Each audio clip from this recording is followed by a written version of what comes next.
successful flight acceptance hot test of CE-20's cryogenic engine for LVM3-M4 Chanrayaan-3 mission.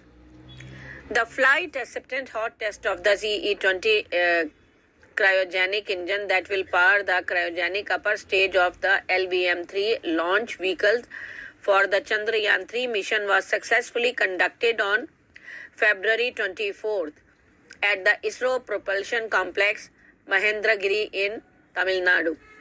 The hot test was carried out for a planned duration of 25 seconds at the high altitude test facility. All the propulsion parameters during the test were found satisfactory and closely matched with predictions. The cryogenic engine will be further integrated with the propellant tanks